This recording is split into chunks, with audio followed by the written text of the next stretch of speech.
If you think of the Chiefs today, the first image that probably comes to mind is Patrick Mahomes throwing unbelievable passes and the crowd going wild at Arrowhead Stadium. But the history of this team goes far beyond what we see today. Did you know that the Chiefs weren't always based in Kansas City? Or that they played a key role in shaping what we now know as the modern NFL? From a team that was born far from Missouri to the moment they lifted the Super Bowl trophy for the first time, the Chiefs experienced incredible moments between 1960 and 1970. And today, we're going to revisit 10 fascinating facts from that period that helped shape the history of the franchise and the league itself. So go ahead and drop a like, subscribe to the channel, and comment below your favorite Chiefs moment before 1970. Now, let's travel back in time and explore the early days of this legendary team. Number 1. The team wasn't born in Kansas City. Today, the Kansas City Chiefs are one of the most iconic franchises in the NFL, but their history began far from Missouri. The team was founded in 1960 in Texas as the Dallas Texans. Its owner, Lamar Hunt, was a young businessman passionate about football. He was one of the founders of the AFL, American Football League, a new league created to challenge the NFL's dominance. As part of this project, Hunt established the Dallas Texans, but he quickly encountered a major problem. Dallas already had the Cowboys. The Texans were a solid team, but competing for fans against an NFL team was a tough battle. Despite winning the AFL championship in 1962, attendance at games was lower than expected. Hunt realized that if he wanted his team to thrive, he needed to relocate. In 1963, Hunt made a bold decision and moved the team to Kansas City, Missouri. The city had no professional football team and welcomed the franchise with enthusiasm. But there was one issue: the name Texans didn't make sense in Missouri. That's when a new name was chosen: the Kansas City Chiefs. The name was inspired by Harold Roe Bartle, then mayor of Kansas City, who was nicknamed Chief. He played a crucial role in the negotiations to bring the franchise to the city. The move was a massive success. Kansas City became home to one of the most passionate fan bases in football, and the Chiefs grew into one of the AFL's powerhouses. And to think that, in an alternate universe, they might still be the Dallas Texans today. Number 2.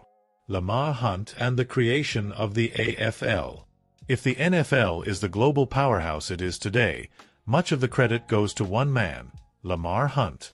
But believe it or not, if it were up to the NFL itself, he might never have had the chance.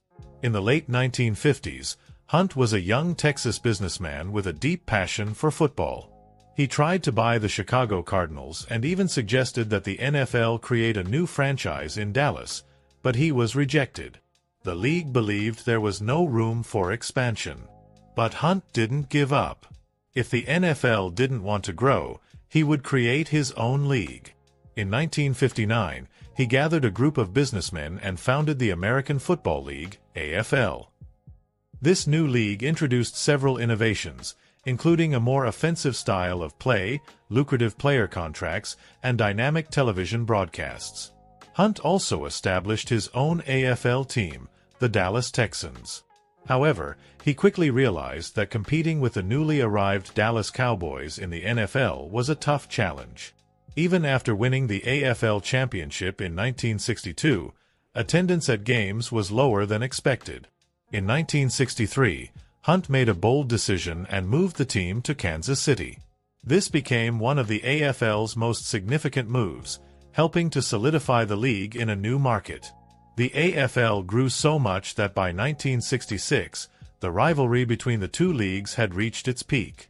The competition for players intensified, salaries skyrocketed, and the NFL finally realized it needed the AFL.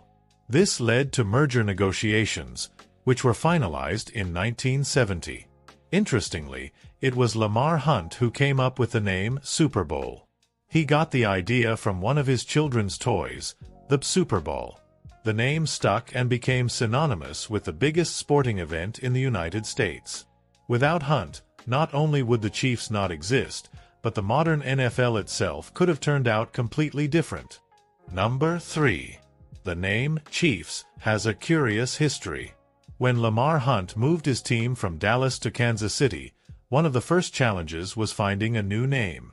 After all, Texans didn't make sense in Missouri.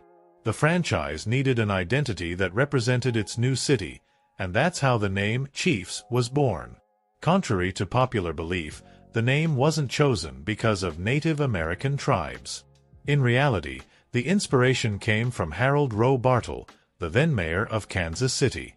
Bartle was known as the Chief due to his involvement with the Boy Scouts of America, where he led a group called Miko Say, which incorporated Native American cultural symbols.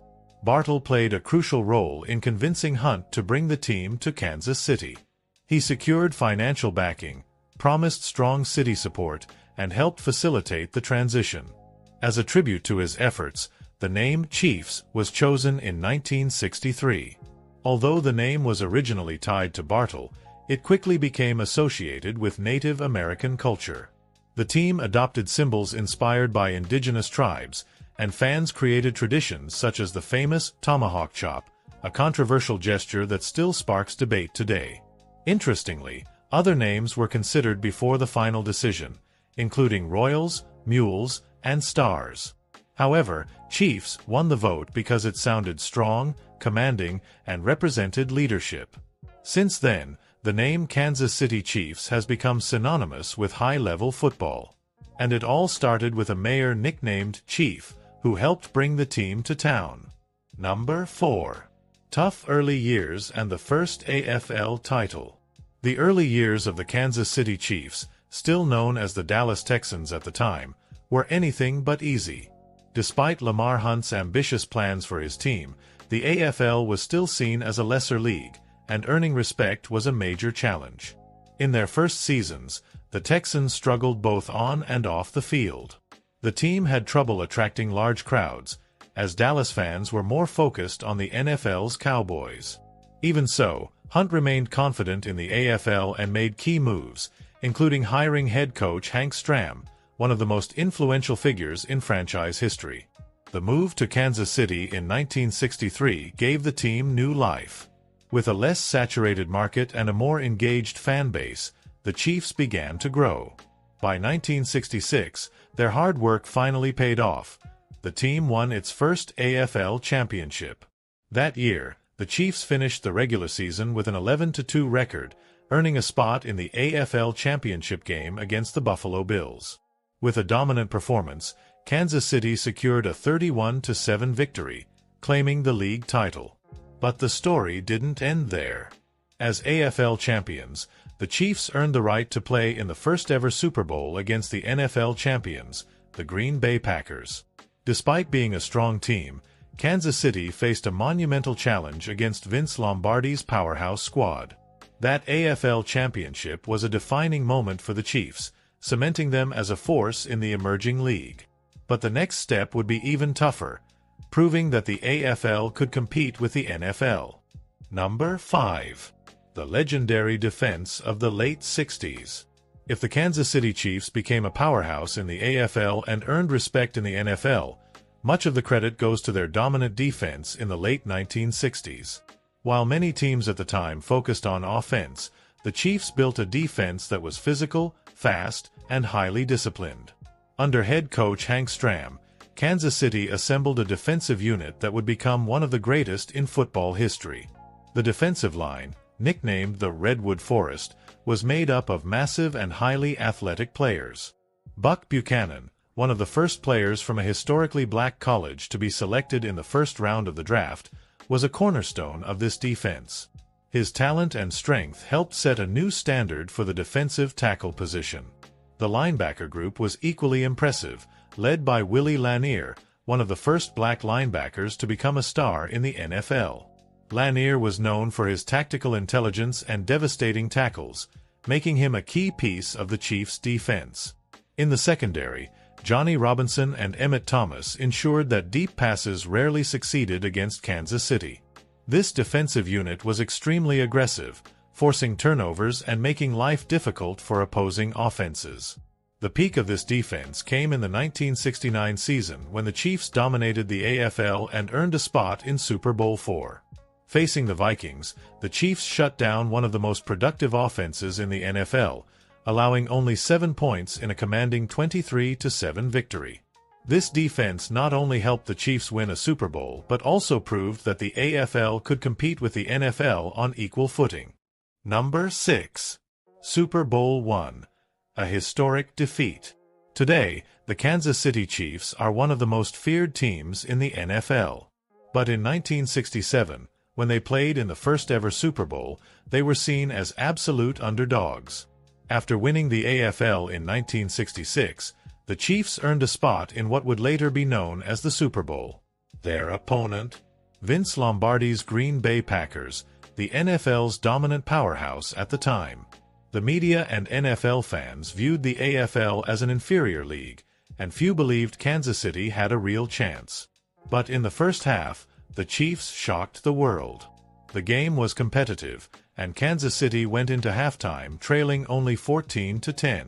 Quarterback Len Dawson was able to move the offense, and the defense held the Packers in check.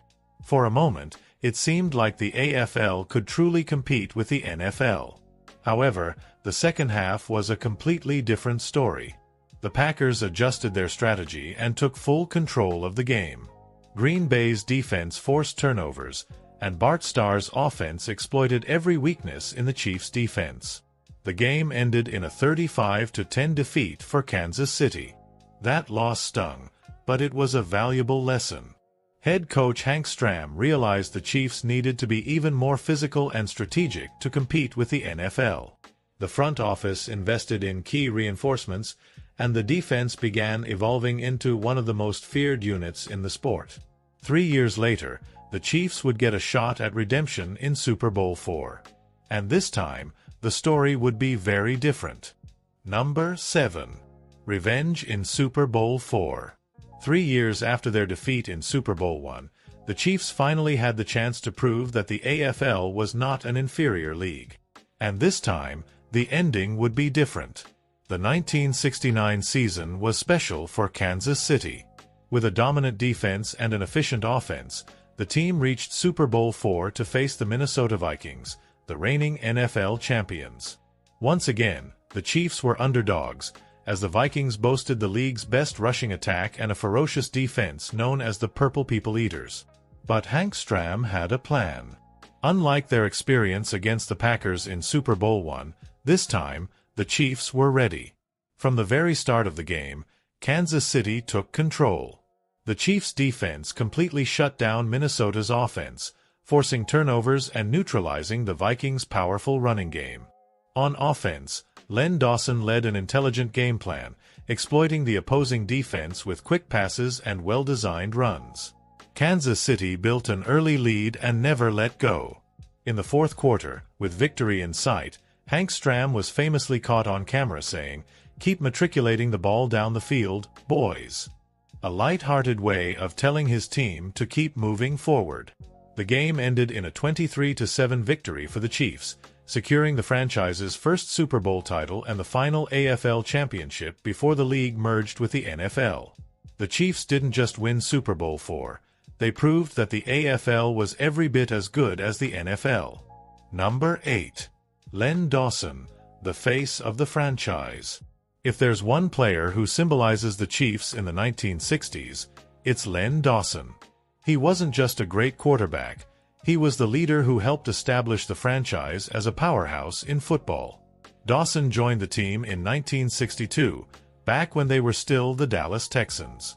After struggling to find success in the NFL, he got a second chance with the Chiefs under head coach Hank Stram, who believed in his potential. Dawson quickly became one of the AFL's top quarterbacks, known for his pinpoint accuracy and leadership on the field. In 1966, he led the Chiefs to the first Super Bowl in history but suffered a tough loss to the Packers. 3 years later, he would get his shot at redemption. During the 1969 season, Dawson battled injuries but returned in time to lead the Chiefs to Super Bowl IV against the Vikings. With a calm and efficient performance, he guided Kansas City to a 23-7 victory, securing the franchise's first Super Bowl title. One of the most iconic images in football history comes from that game. Dawson sitting on the bench, casually smoking a cigarette and drinking a bottle of Fresca, a perfect symbol of his composure under pressure. Dawson played for the Chiefs until 1975 and later became one of the most respected sports broadcasters in the U.S. He was inducted into the Pro Football Hall of Fame, and his legacy continues to live on today. Number 9. The classic helmet and uniform. The Kansas City Chiefs look is one of the most recognizable in the NFL, but did you know that the franchise's original uniform was completely different? When the team was founded as the Dallas Texans, their colors were red, gold, and white, a scheme inspired by the Texas sunset. However, when they moved to Kansas City in 1963, they decided to keep the colors but introduce a new logo and visual identity. The Texans' helmet was red, featuring a white outline of Texas with a yellow star marking the city of Dallas. With the relocation, the team needed a fresh design, and it was Lamar Hunt himself who came up with the now iconic Chiefs helmet.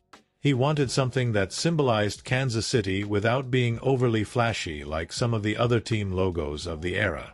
The solution was a simple emblem, a white arrowhead outline with the red KC initials inside.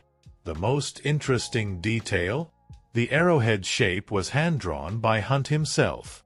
He sketched the rough idea on tracing paper, which was later refined into the final design. Since then, the Chiefs' uniform has remained virtually unchanged, becoming one of the most classic and timeless looks in football. The simple yet bold design helped establish a unique identity that remains iconic to this day. Number 10. The Chiefs' impact on the AFL-NFL merger.